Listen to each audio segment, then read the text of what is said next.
Hello students, welcome on my channel. Students, in today's video lecture, we are going to solve prelims examination of 2024 conducted by UPSC. And there is an important announcement to you, that is that in the coming times or in the coming days, I'll be uploading videos on last 15 years prelims question papers. So 2010 से 2025 तक जितने भी prelims हुए हैं ना, इन सभी के ऊपर वीडियोस आने वाले हैं चैनल के ऊपर with detailed explanation. Okay, and मेरे जो वीडियोस की एक यूनिक चीज़ है वो होगी कि हम पहले क्वेश्चन सोल्व करेंगे and on the very next page you will find detailed explanations of those questions. Okay students, तो आप चैनल से जुड़ जाइए, चैनल को सब्सक्राइब कीजिए. So let's begin with the first question. The first question is, consider the following statements. Statement 1, the atmosphere is heated more by incoming solar radiation than by terrestrial radiation. Statement 1 बोलता है कि जो हमारा atmosphere है ना, ये ज़्यादा गर्म होता है इनकमिंग सोलर रेडिएशन से बजाय टेरिस्ट्रियल रेडिएशन के. टेरिस्ट्रियल रेडिएशन यानी वो रेडिएशन जिसे अर्थ खुद जनरेट कर रहा है. तो क्या ये ठीक है या नहीं है बताइए. और सेकेंड इज, कार्बन डाइऑक्साइड और अदर ग्रीन हाउस गैसेज जो है ना एटमॉस्फेयर में, they are good absorbers of long wave radiation. जो हमारी CO2 और दूसरी ग्रीन हाउस गैसेज हैं एटमॉस्फेयर की, क्या ये गुड एब्जॉर्बर है लॉन्ग वेव रेडिएशन की. Now you need to answer which one of the following is correct in respect of the above statements. Okay, so A option is both statement 1 and 2 are correct and statement 2 explains statement 1. B is both statement 1 and 2 are correct but statement 2 does not explain statement 1. C is statement 1 is correct but statement 2 is incorrect. And D is statement 1 is incorrect but statement 2 is correct. So बताइए, आपको ये भी बताना है कि क्या 2 first को explain करता है.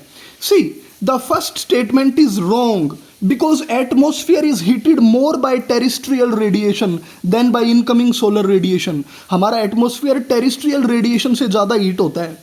क्यों? क्योंकि जो इनकमिंग सोलर रेडिएशन है ना, that gets absorbed by particulate matters, water vapour, और वो रिफ्लेक्ट बैक भी हो जाती है. एल्बिडो इफेक्ट आपने सुना होगा ना, उससे तो वो इतना हीट नहीं कर पाती जितना टेरिस्ट्रियल रेडिएशन करती है.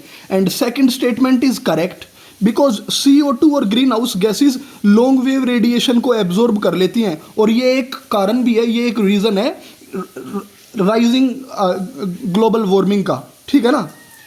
तो the correct answer for this MCQ is D option.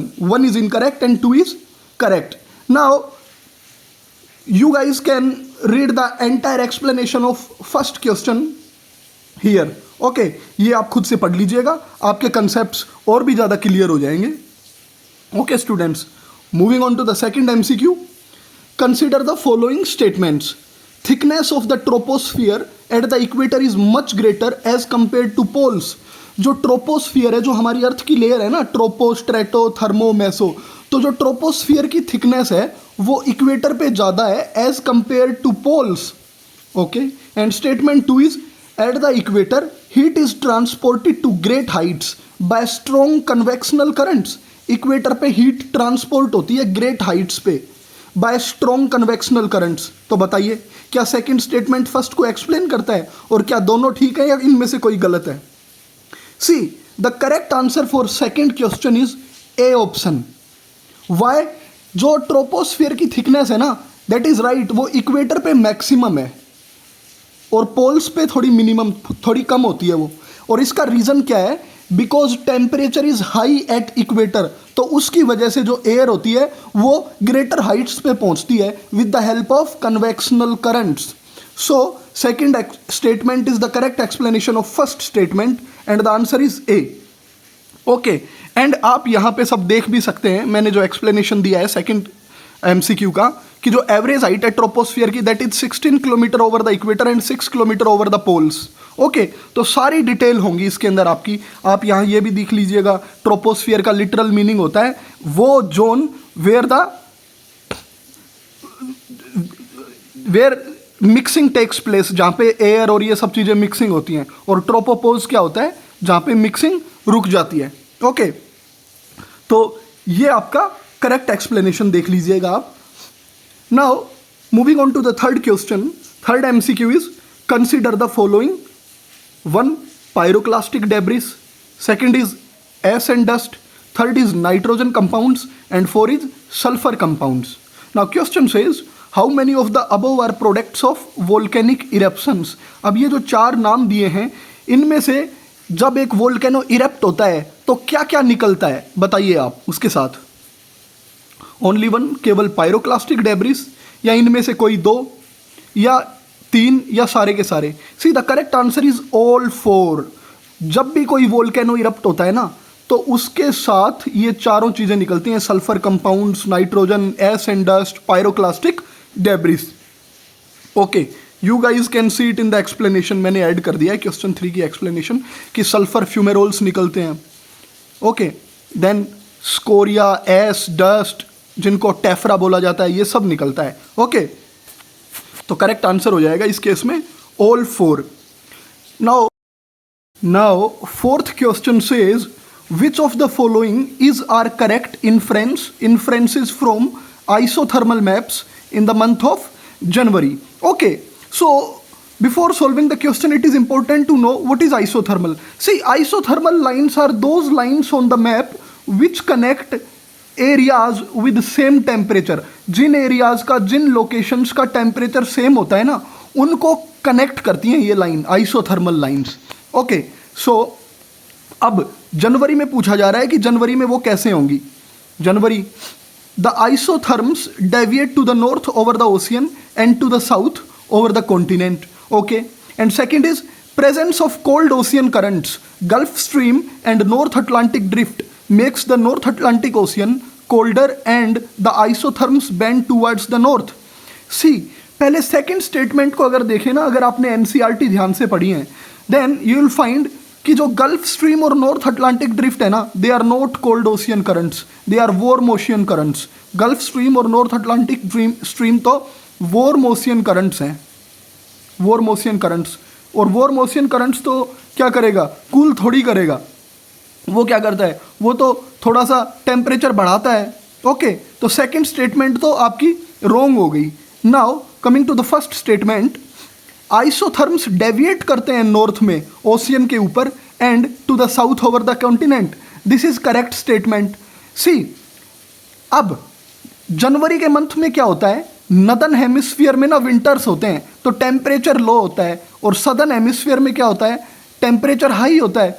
अब क्या होगा कि जो लैंड मास होगा ना नदर्न हेमिस्फीयर में, वो रैपिडली कूल हो जाता है ओशियन के मुकाबले, और उसकी वजह से क्या होता है, कॉन्टिनेंट्स के ऊपर ना टेम्परेचर लो हो जाता है इन कंपेरिजन टू ओशियन.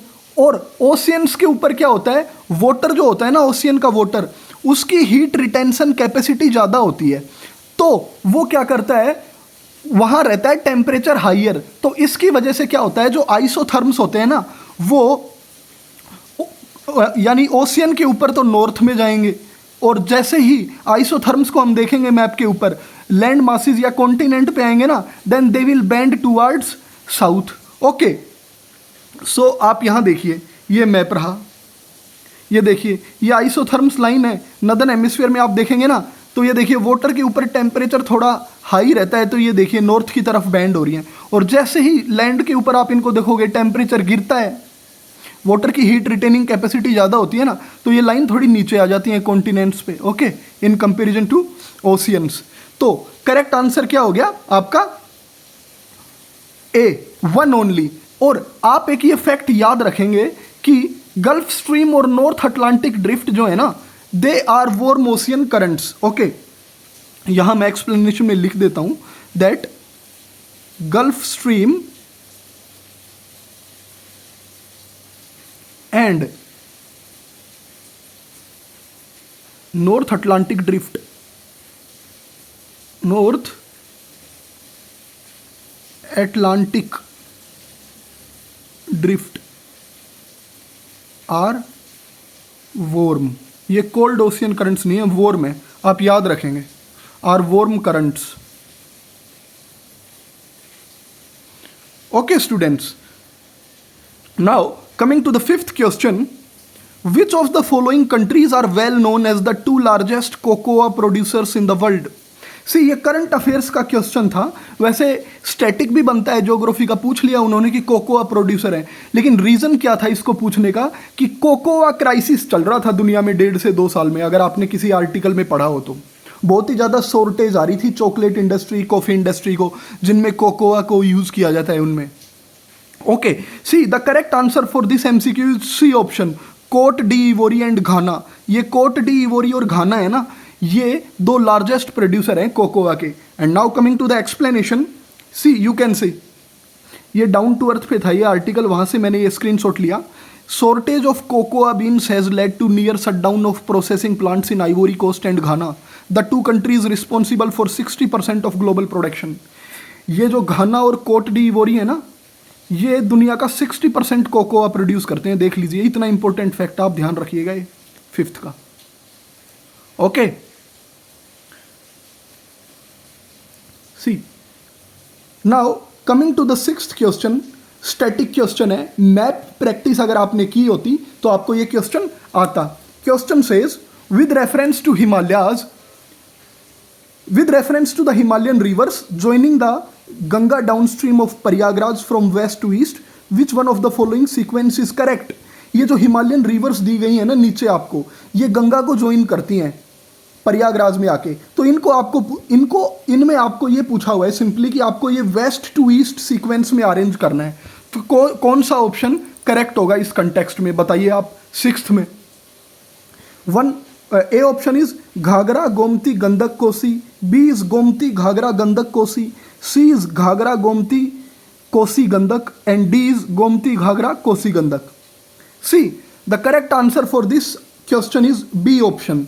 पहले आपकी गोमती रिवर ज्वाइन करती है, जैसे ये गंगा है ना ऐसे बह रही है, तो गोमती आएगी आपको ज्वाइन करेगी इसको गंगा को, then Ghaghara will join, then Gandak will join, और लास्ट में इस सीक्वेंस में कोसी आ जाएगी। ओके, तो आप मैप में देख लीजिए, यहाँ पे ये देखिए ये मैप है, ये अगर आपकी गंगा बह रही है ना, सो यू कैन से कि यहाँ पे देखिए ये Gomti, then it is Ghaghara, then it is Gandak and then comes the Kosi.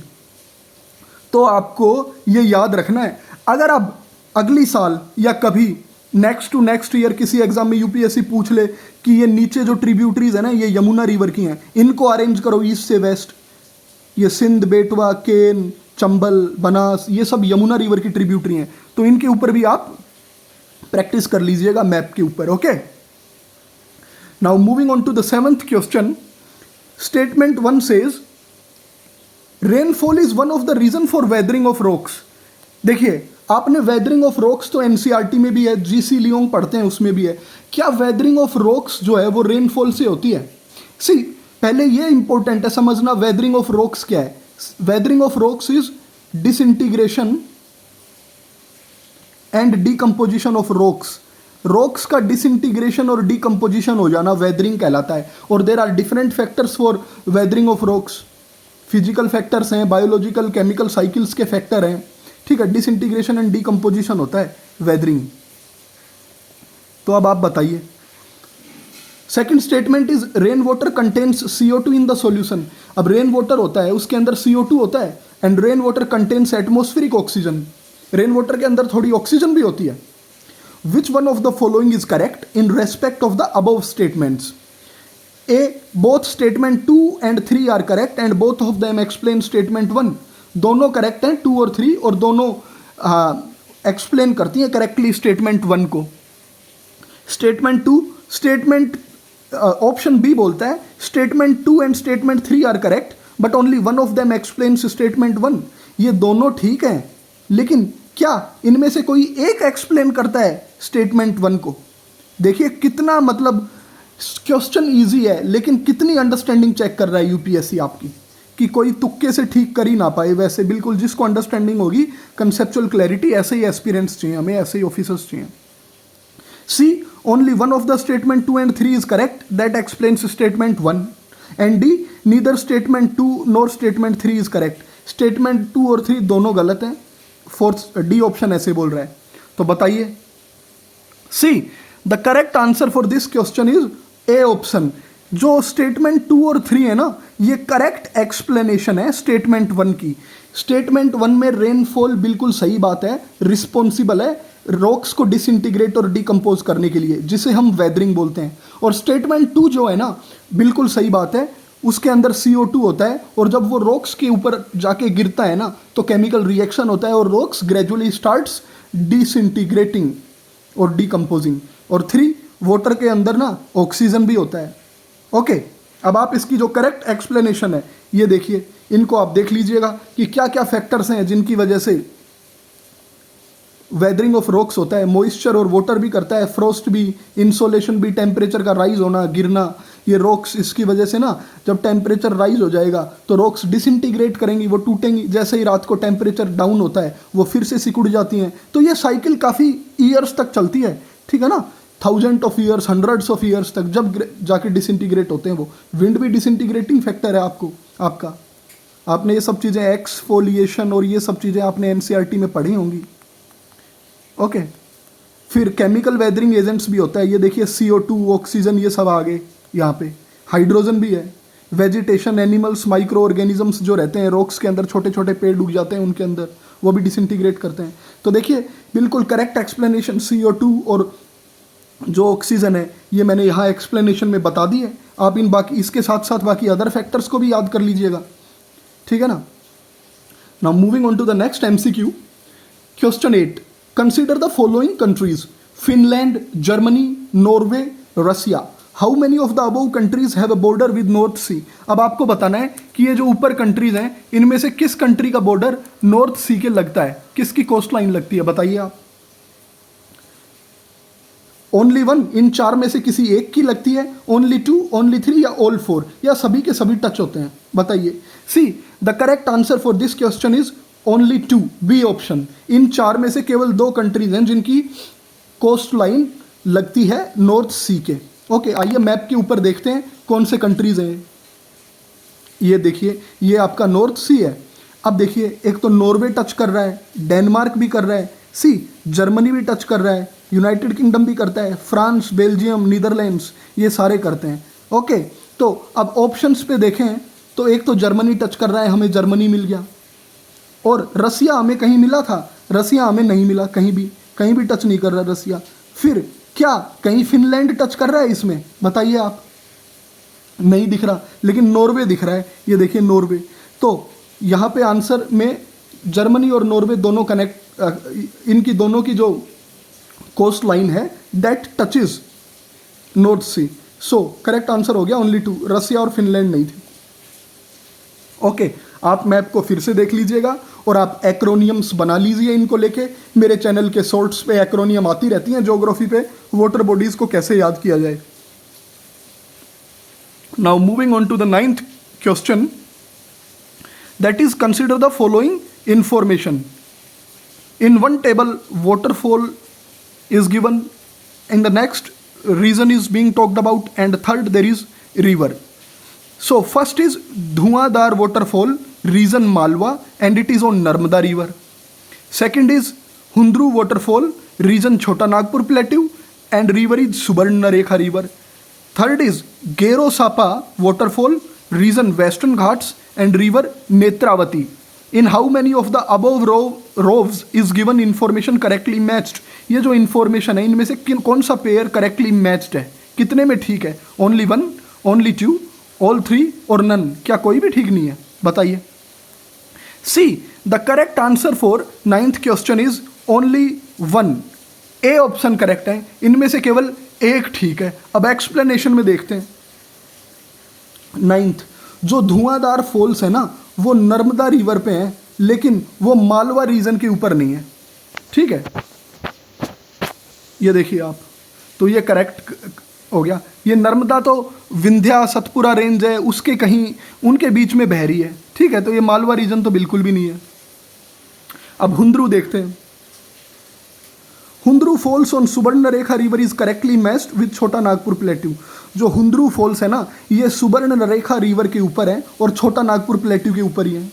Okay, and Gerosoppa Falls, they are also known as Jog Falls, they are not on Netravati river as given in the question, they are on Sravati river, okay, and they are on Western Ghats.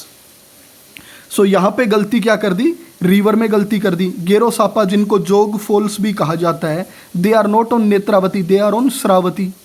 Reason is correct, Western Ghats में है ये। आगे के लिए याद रख लीजिए, किसी दूसरी तरीके में किसी दूसरी पब्लिक सर्विस कमीशन में क्वेश्चन आ जाए।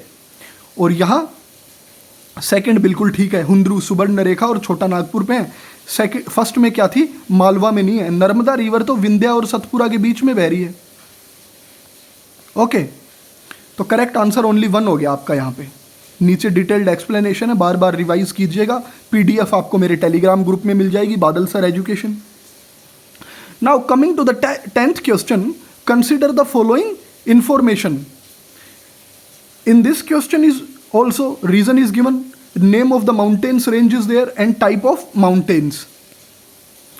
अब Central Asia, Vosges mountain range and they are fold mountains. Europe, Alps mountain range, Alps Europe में है and block mountain. And third North America, Appalachians, fourth fold mountains. और fourth is South America, Indus fold mountain. See, it is a very clear it is a very well known fact कि Indus mountains तो south America में है, लेकिन क्या वो fold है ये बताना है। एपलेचियंस भी नॉर्थ अमेरिका में है, क्या वो फोल्ड है ये बताइए। एंड यूरोप के अंदर ही एल्प्स हैं, but are they block mountains, बताइए। एंड सेंट्रल एशिया के अंदर वोस्जिज हैं, आर दे फोल्ड माउंटेन्स, बताइए आप। सी 10th का आंसर क्या होगा? The correct answer for this is B option, only 2। इनमें से केवल 2 ही करेक्ट हैं। अब आइए एक्सप्लेनेशन में देखते हैं वो कौन से हैं। सी, जो वोस्जिज है ना, सेंट्रल एशिया के अंदर तो हैं, but they are incorrectly listed because see Vosges जो हैं they are not in Central Asia, they are located in Europe and they are block mountains. तो यहाँ पे लोकेशन गलत दी हुई थी। वोस्जिज जो हैं दे आर इन यूरोप, आप याद रखेंगे, यूरोप में है ये। ओके, और दे आर ब्लॉक माउंटेन्स, वो ब्लॉक माउंटेन्स हैं। अब आपका होमवर्क है, आपको ये पता होना चाहिए, एनसीईआरटी करी है तो, कि फोल्ड माउंटेन्स हैं या ब्लॉक माउंटेन्स हैं। और दूसरा होमवर्क है, आपको बताना है जो जो हिमालयाज हैं हमारे इंडिया में, है ना, ग्रेट हिमालयाज, क्या ये ब्लॉक माउंटेन्स हैं या फोल्ड माउंटेन्स हैं, बताइए आप। अब यूरोप के अंदर हैं एल्प्स माउंटेन, ये सबको पता है, पर क्या ये ब्लॉक माउंटेन्स हैं, बताइए। ये फोल्ड माउंटेन्स हैं, ब्लॉक माउंटेन्स नहीं है। And third is Appalachians North America में है, लेकिन वो फोल्ड माउंटेन्स ही हैं। And Andes mountain range South America के अंदर है, करेक्टली है, और ये फोल्ड माउंटेन्स है। तो एपलेचियंस और एंडस करेक्टली मैच्ड हो गए यहाँ पे 3 और 4। और 1 और 2 में गलती क्या थी, वोस्जिज की लोकेशन गलत दी हुई थी, और यहाँ पे एल्प्स का टाइप ऑफ माउंटेन्स गलत बताया हुआ था। ओके, तो आप बिल्कुल आप ध्यान रख लीजिए इस फैक्ट को। Now coming to the 11th question, ये करंट अफेयर का कुछ क्वेश्चन था। Consider the following airports, Donyi Polo airport, Kushinagar international airport, Vijayawada international airport. In the recent past which of the following have been constructed as green field projects. इनमें से कौन से green field projects हैं, बताओ। करेक्ट आंसर जो है ना इस एमसीक्यू के लिए, that is A 1 and 2, Donyi and Polo airport, ये ग्रीन फील्ड प्रोजेक्ट है। Vijayawada is not a green field air project. See now the important thing that is to be noted is, हमें यह पता होना चाहिए that what are green field projects. Simple terms में green field projects वो projects हैं जो बिल्कुल स्क्रैच से शुरू किए जाते हैं, एक ऐसे पीस ऑफ लैंड पे जहां कुछ नहीं था, केवल बिल्कुल जीरो से शुरू करके पूरा प्रोजेक्ट लगाया गया, that is green field project. तो आप ये याद रखिएगा। Okay, now 12th is with reference to water vapour which of the following statement is are correct. Water vapour एक गैस है, the amount of which decreases with altitude. Okay, and second its percentage is maximum at poles. जो water vapour की percentage है ये maximum है poles पे, बताइए इसका करेक्ट आंसर क्या होगा। सी the correct answer is A 1 only.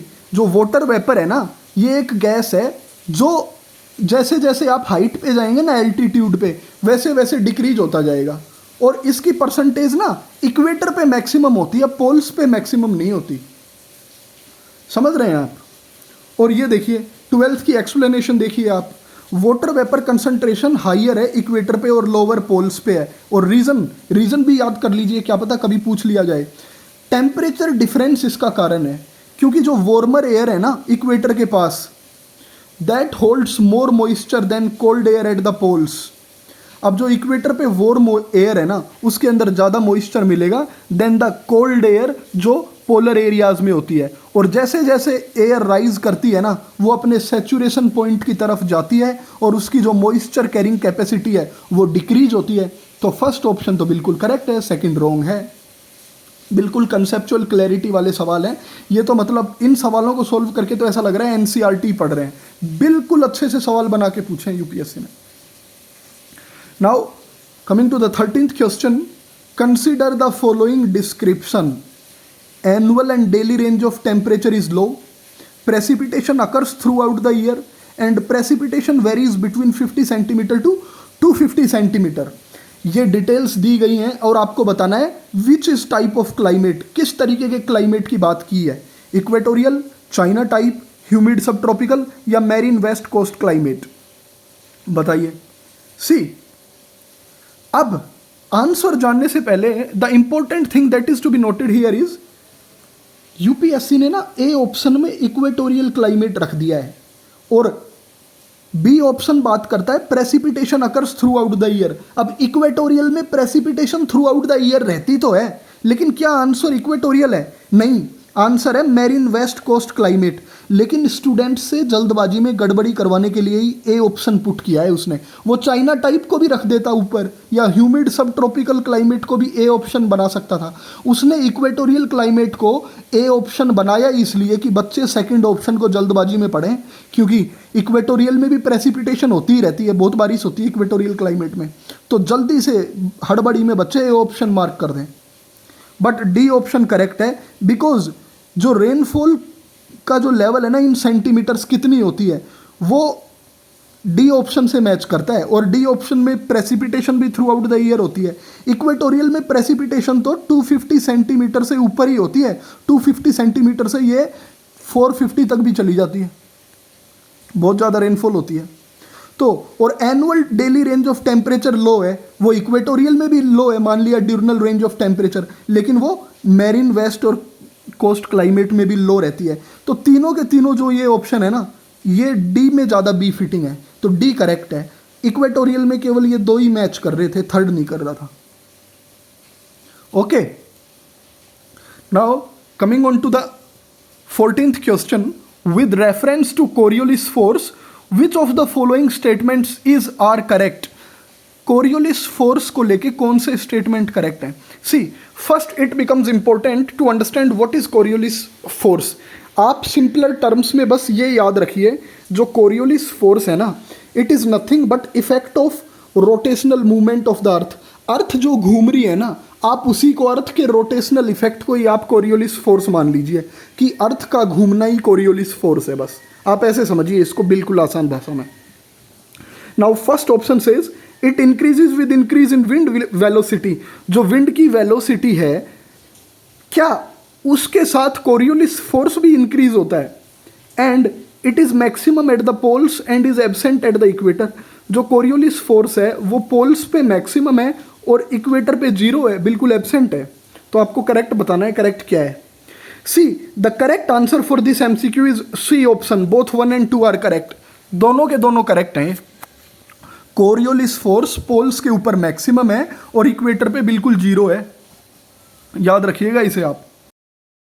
Explanation यहां है, ये देखिए, ये सारे इंपॉर्टेंट पॉइंट्स जो कोरियोलिस फोर्स को लेके हैं ये सारी एक्सप्लेनेशन में मैंने मेंशन किए हैं।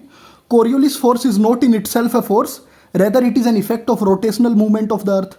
ये तो मैंने आपको जब ही बता दिया था जब क्वेश्चन पढ़ा था कि आप इसको समझिए कि ये तो अर्थ की जो रोटेशनल इफेक्ट है ना बस वो है और कुछ ज़्यादा नहीं है। और कोरियोलिस फोर्स ना इफेक्टिव हो जाता है किसी भी ऑब्जेक्ट में जो मोशन में रहती है, be it wind, flying birds, aircrafts, ballistic missile, long range artillery, जो भी चीज़ है। एंड ये देखिए थर्ड, कोरियोलिस फोर्स अफेक्ट करता है विंड की डायरेक्शन को, ना कि विंड की स्पीड को, because it deflects the wind direction from the expected path. ये याद रखेंगे आप, कोरियोलिस फोर्स विंड की स्पीड को इफेक्ट नहीं करता, विंड की स्पीड अफेक्ट करती है कोरियोलिस फोर्स को। ये देखिए फोर्थ पॉइंट में ये बात आ गई, magnitude of Coriolis force is determined by wind speed. Okay, और ये ही क्वेश्चन में था, it increases with increase in wind velocity. Okay, और कोरियोलिस फोर्स मैक्सिमम है पोल्स पे और एब्सेंट है इक्वेटर पे, ये भी दिया हुआ है एक्सप्लेनेशन में। It becomes maximum at poles and minimum at equator. Reason क्या है, ये मैक्सिमम क्यों है पोल्स पे? बिकॉज अर्थ की जो रोटेशनल स्पीड है ना, that is minimum on poles. Poles के ऊपर अर्थ की रोटेशनल स्पीड मिनिमम है। ओके, आप याद रखिएगा इसको। Coming to the 15th question, on June 21 every year which of the following latitudes experiences a sunlight of more than 12 hours? 21 जून को northern hemisphere में ना सबसे बड़ा दिन होता है। ये तो एनसीईआरटी में है 8th क्लास की में। तो इनमें से जो ये लैटिट्यूड्स दिए हुए हैं नीचे, इनमें से किस पे सनलाइट 12 आवर से ज़्यादा की होगी, बताइए। सी, करेक्ट आंसर जो होगा वो होगा 2 and 4, डी ऑप्शन। इक्वेटर के ऊपर तो, इक्वेटर तो 0 डिग्री लाइन है, यहाँ तो 12 आवर से ज़्यादा कभी कुछ हो ही नहीं सकता। ट्रॉपिक ऑफ कैप्रिकॉर्न जो है ये सदर्न हेमिस्फीयर में है, तो इसका जून 21 से लेना ही नहीं है। वहाँ तो 21 दिसंबर को जो भी होता है, छोटा बड़ा दिन जो भी होगा जब होगा। अब 2 and 4 करेक्ट आंसर है इसका। क्यों? क्योंकि अर्थ ना टिल्टेड है थोड़ी सी, तो जब ट्रॉपिक ऑफ कैंसर के ऊपर सनलाइट गिरती है ना, तो 21 जून को क्या होगा, डायरेक्ट रेज पड़ती हैं ट्रॉपिक ऑफ कैंसर पे। तो जो ट्रॉपिक ऑफ कैंसर है और उससे ऊपर वाले एरियाज हैं, आर्कटिक सर्किल और ये, वहाँ पे जो सनलाइट होती है ना वो 12 आवर से ज़्यादा की होती है। ओके, याद रखिएगा आप इसको। ये आपका होमवर्क है, 15th में मैंने जगह छोड़ दी है। बिल्कुल, ये तो बच्चे को भी आना चाहिए, किसी को भी। एनसीईआरटी में आप खुद लिखेंगे इसका प्रिंट आउट लेके कि इसकी एक्सप्लेनेशन ये क्या है। 16th इज आपको डिटेल दी हुई है, आपको बताना है करेक्ट आंसर क्या है। One of the following regions has the world's largest tropical peatland which holds about 3 years worth of global carbon emissions from fossil fuels and possible destruction of which can exert detrimental effect on the global climate. Which one of the following denotes that reason? ये 4 reason दिए हुए हैं और आपसे पूछा हुआ है कि वर्ल्ड के लार्जेस्ट ट्रॉपिकल पीटलैंड्स हैं ये, और इनके अंदर ना इतने ग्लोबल कार्बन है जो 3 साल तक फॉसिल फ्यूल प्रोड्यूस कर दे। इतने ग्लोबल कार्बन है इनके अंदर, और आपको बताना है कि अगर ये डिस्ट्रक्ट हो गए ना तो ग्लोबल क्लाइमेट पे इनका बहुत ही डेट्रीमेंटल इफेक्ट होगा। तो कौन से हैं? Amazon basin, Congo basin, Kikori basin, Rio de la Plata basin. See, the correct answer is Congo basin. जो कोंगो बेसिन है ना, ये वर्ल्ड के लार्जेस्ट ट्रॉपिकल पीटलैंड्स हैं। 30 गीगाटन ऑफ कार्बन है इनके अंदर, पीट है। ओके, और इनको एक और चीज़ याद रखिए, जो कोंगो पीटलैंड्स हैं इनको क्यूवेटी सेंट्रले पीटलैंड्स भी बोला जाता है।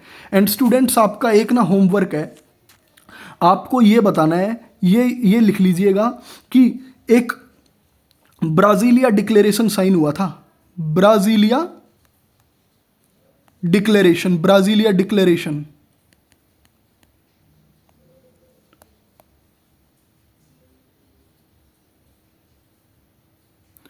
तो आप या बताएंगे कि वो ब्राजीलिया डिक्लेरेशन क्या था। देखिए, वो ना कोंगो बेसिन से ही जुड़ा हुआ था। कोंगो बेसिन को प्रोटेक्ट करने के लिए याद आया था ब्राजीलिया डिक्लेरेशन, इसलिए ये सवाल पूछा गया था, ये डिक्लेरेशन साइन हुआ जब। Okay, now moving on to the next MCQ. With reference to the perfluoroalkyl and polyfluoroalkyl substances that are used in making many consumer products, consider the following statements.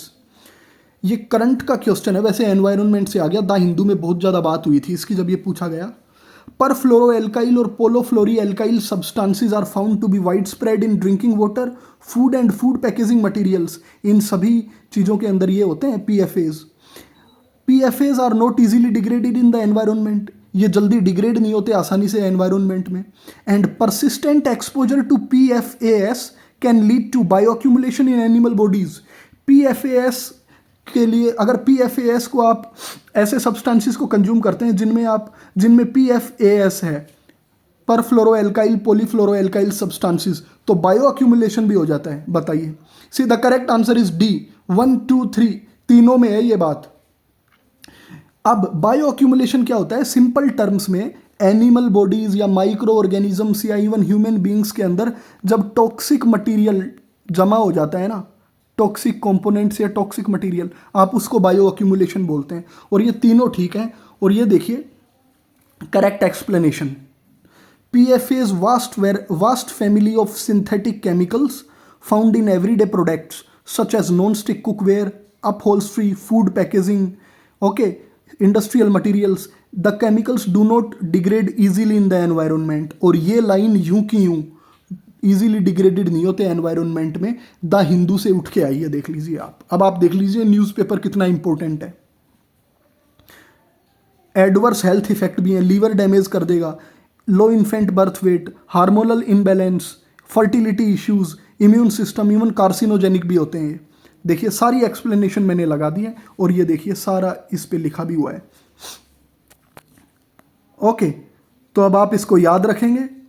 Now moving on to the 18th question, consider the following 1 carabid beetles, 2nd centripedes, 3rd flies, 4th termites and 5th is wasp. Parasitoid species are found in how many of the above kind of organisms? इनमें से ये जो नाम लिखा हुआ है इनमें से किस किस में पैरासिटोइड स्पीसीज मिलती हैं? पैरासिटोइड स्पीसीज वो होती हैं जो अपनी लार्वा की स्टेज में, यानी वो जब जुवेनाइल स्टेज होती है ना उनकी, जब अपने होस्ट को नुकसान कर देती हैं, दे आर पैरासिटोइड स्पीसीज। तो इनमें से कौन कौन सी हैं? सी वास्प तो है, सेंट्रीपीड्स नहीं है, काराबिड बेटल्स हैं और फ्लाइज हैं, टर्माइट्स नहीं है। तो करेक्ट आंसर जो होगा इसका वो क्या होगा? B, only 3। ओके, इसकी मैंने डिटेल्ड एक्सप्लेनेशन नहीं दी है, इसके बारे में आप खुद पढ़िएगा नेट से। 19th, consider the following plants. इस टॉपिक से हर बार क्वेश्चन आ ही जाता है 1-2 सालों में, पहले भी आया हुआ है पी फैमिली के ऊपर, नाइट्रोजन रिचिंग प्लांट होते हैं ये, ऐसे करके 2016 में पूछ लिया था। 1 ग्राउंडनट, बी हॉर्सग्राम, 3rd सोयाबीन। आपको बताना है इनमें से कौन सा पी फैमिली से बिलोंग करते हैं। आपको एक फैक्ट याद रखना है, पी फैमिली के जितने भी प्लांट है ना, ये नाइट्रोजन एनरिचमेंट करते हैं सोयल का, nitrogen enrichment of soil, soil का नाइट्रोजन एनरिचमेंट करते हैं ये। Correct answer is all 3। और आप ऊपर के वो जो मेंशन किए हुए हैं उनके साथ साथ इनको भी याद करिएगा, सोयाबीन, लेंटिन, पीनट, अल्फा अल्फा, क्लोवर, वेचीज, टैमरिड, जो आपकी इमली होती है, ये सब पी फैमिली को बिलोंग करती हैं। ओके, तो 19th क्वेश्चन भी हमने देख लिया है। 20th क्वेश्चन जो है ये यूपीएससी ने डिलीट कर दिया था बिकॉज यहाँ पे कुछ एरर था, ठीक है ना। There was lot of hue and cry कि क्यों क्वेश्चन डिलीट किए गए हैं एस्पिरेंट्स के अंदर, तो इस क्वेश्चन को हम नहीं सॉल्व करेंगे। Now moving on to the 21th MCQ, the organisms cicada, froghopper and pond skaters are. ये जो नाम दिया गया है ना, cicada, froghopper, pond skaters, ये क्या हैं? बर्ड्स, फिश, इंसेक्ट्स और रेप्टाइल्स। बताइए। See the correct answer is C option, insects. ये जो तीनों चीज़ें हैं ना, ये नाम दिए गए हैं, ये इंसेक्ट्स हैं। अब स्टूडेंट्स इंपॉर्टेंट ये हो जाता है कि ये चीज़, ये टॉपिक्स हम कहाँ से करें, ऐसे एमसीक्यू क्यों पूछ लिए जाते हैं? ये करंट अफेयर में होते हैं। देखिए इसको स्क्रीनशॉट से दिखाता हूँ मैं आपको। ये जो सिकाडाज थे ना, ये वो ऐसे एनिमल्स हैं, ऐसे इंसेक्ट्स हैं जो हर 200 सालों में ना नॉर्थ अमेरिका में ज़मीन से बाहर आते हैं। और ये 2024 में ये इवेंट हुआ था और ये आर्टिकल डाउन टू अर्थ पे था। ये देखिए यहाँ लिखा हुआ है 2 ब्रूड्स ऑफ इंसेक्ट और सिकाडाज, और यहीं से यूपीएससी ने सवाल बना दिया आपके लिए। अब स्टूडेंट्स पता है क्या सोचते हैं, ये कहाँ से पूछ लेती है, ऐसे तो बुक में मिलता ही नहीं है। भैया आपको करंट अफेयर्स पे न्यूज़ में जो रहते हैं उन पे नज़र बना के रखनी पड़ेगी जब सोल्व होंगे। Okay, so the correct answer for 21 question is C, insects. Now moving on to the question number 22, statement 1 says many chewing gums are found in the market are considered as a source of environmental pollution। जो chewing gums हम लोग consume करते हैं ये environmental pollution का एक source है। And statement 2, many chewing gums contain plastic as gum base. Chewing gums के अंदर कुछ थोड़ा बहुत प्लास्टिक होता है एज गम बेस। आपको बताना है which one of the following is correct in respect of the above statements? A, statement 1 और 2 दोनों करेक्ट हैं and statement 2 explains statement 1. B, statement 1 and statement 2 are correct but statement 2 does not explain statement 1. And C, statement 1 is correct and 2 is incorrect. And D, statement 1 is incorrect and 2 is correct. बताइए आप. सी, students, इसका जो correct answer है that is A option. Statement 1 और 2 दोनों correct हैं as well as statement 2 जो है ना ये एक्सप्लेन करता है स्टेटमेंट 1 को.